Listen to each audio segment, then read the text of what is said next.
Hi guys! Welcome back to our channel. Today, I'll be unboxing another vlogging equipment and it's called Gimbal. So, tara! Buksan na natin. So, what is Gimbal? Gimbal is actually an stabilizing device that stabilizes our cell phone or our cameras. So, it's actually a device that prevents our video from shaking. So I bought this from Shopee and it cost $995. It's kind of pricey compared to other vlogging equipment that I bought, but then if you think about it, it's a good investment since you will have more presentable and less shaky videos.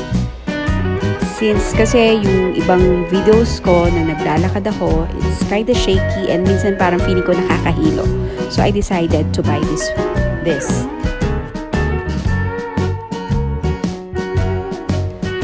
So ito na nga, meron siyang kasamang instruction and it's in English. So hindi naman tayo mahirapan dun sa instruction. So ito na yung gimbal. And also there is a cable. It's a charging cable para dun sa stabilizer. And then so this is the phone holder.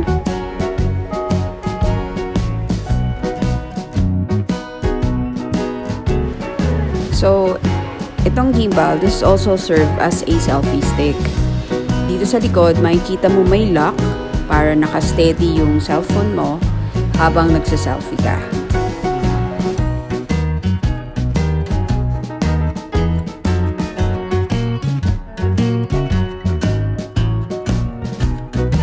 And then, this is the handle. And it's extendable. So, mahaba naman siya. Para din siya dun sa selfie. And then, pwede mo nga siyang i-lock. So, naka-permanent lang yung pwesto niya. Para siyang selfie stick. So, this is the Bluetooth button. So, this is detachable. So, pwede siyang remote controlled. And meron siyang battery sa loob, provided na battery siya ng watch. Ayan.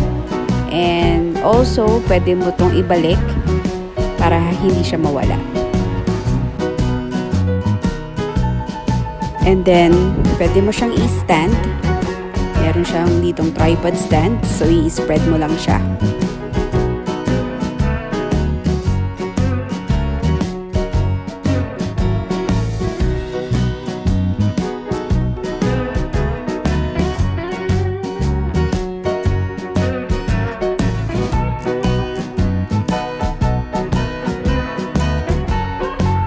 So, ito yung stabilizer nasa may side. Ito yung pinaka-importante. Ito yung gamit mo yung charger. So, pag nalulobat siya, pwede mo siyang i-charge. And then, ito yung mag-stabilize ng cellphone natin para hindi siya shaky.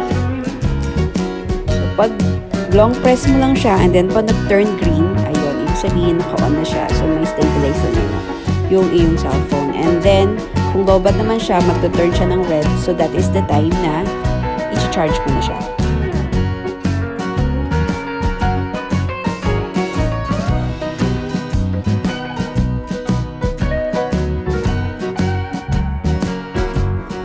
So, eto, hindi ko pa siya pinipindot yung stabilizer niya. So, ikot pa siya ng ikot. And then, so yun nga, ang gagawin mo dun sa may side, meron siyang button. I-long press mo lang siya. And then, makikita mo mag-stabilize na yung position niya. There. Long press. And then, may maririnig kang para mag-click sa loob. And then, that's it. It's working. So, there. Ang kita mo, kahit ginagalaw mo, yung cellphone mo, bumabalik siya sa sarili dati niyang pwesto. Nag-slide lang siya. There. So, that's the stabilizer. That's the purpose of it. Same position lang yung cellphone.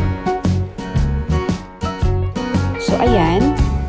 Naka-landscape siya and then you would like to change its position to portrait. Isang press mo lang din yung sa likod na button, and then there, naka-portrait na siya. So, 2 positions lang. Just press it once and then magbabago ng position niya. From landscape to portrait or portrait to landscape. There.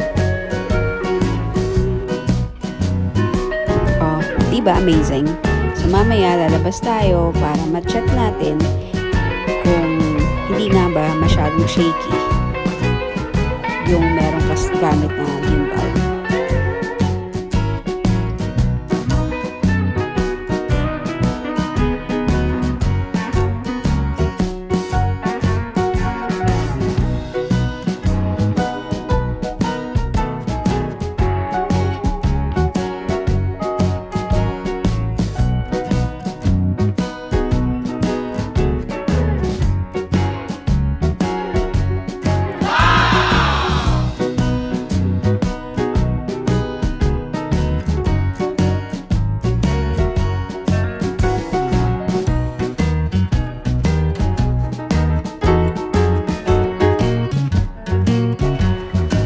So, ayan na nga guys, kapag gamit mo yung gimbal, mas smooth yung kuha mo ng videos, lalo na pag ipapakita mo yung mga sceneries, and then pag naglalakad ka, hindi masyadong mauga.